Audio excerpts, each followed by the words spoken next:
Hey, this is Joe from HomeStudioCorner.com. We're moving on to the advanced page under preferences, and I promise we're almost done, but all this stuff, you gotta know where it is, or you end up hanging and not knowing what to do. Okay, so if under the editing tab, for starters, there's a couple settings here, and I don't know what all of them do because I haven't had to use them. This first one, enable crosshair cursor for tools, I've never messed with it.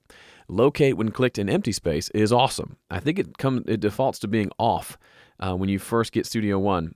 And this is actually pretty cool. So let's say you're working on a song and you're used to, in Pro Tools, with the Smart tool, you can kind of click anywhere within a song, right? And if you click on the top half of a region, then it'll locate there. Well, that doesn't happen in Studio One, okay? But if you click on an empty space, which we all have empty spaces in our songs usually, you'll notice when I'm clicking here, nothing's happening either because I turned it off. So if I turn this back on, locate when clicked in empty space, it just essentially means when I click in an empty space, the locate tool is going to jump to that spot. So my locate is here. I can hit right there and it starts playing. As opposed to if I'm working down here and I want to hear it play just before this region starts. If you don't have this selected, you have to come way up here and click up here to move it over. Otherwise, with this feature enabled, I can be over here and I can just click right there and go. Okay? Super, super handy. Just one of those things. I'm not sure why you'd ever want it off. So just turn it on and be happy. Don't show event names. That just means when you're looking at a region, like they call it in Pro Tools, that the names show up.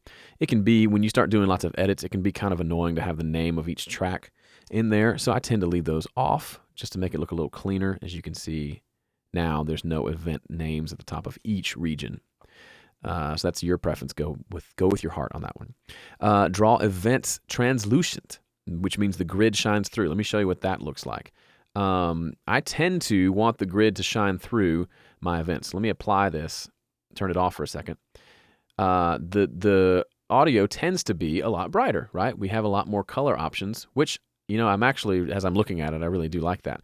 However, if you wanted to be able to see the grid inside of each channel, for example, let's say you're looking at the drums, and we're zoomed in and we're doing maybe a little bit of drum editing, and we want to see where the grid is. I can see that this measure starts up here, but I can't quite see if this particular track, this kick drum hit, is lined up.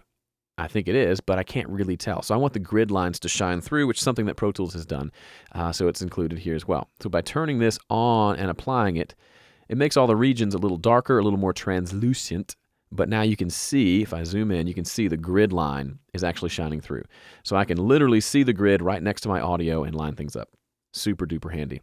And finally, smooth edges of automation envelopes.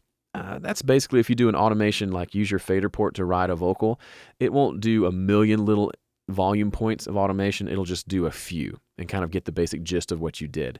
I'm okay with that because tons of automation points can sometimes slow down a computer, and my computer tends to be a little slow these days. So I'm okay with that. But you can play around with both of those and see which one you like.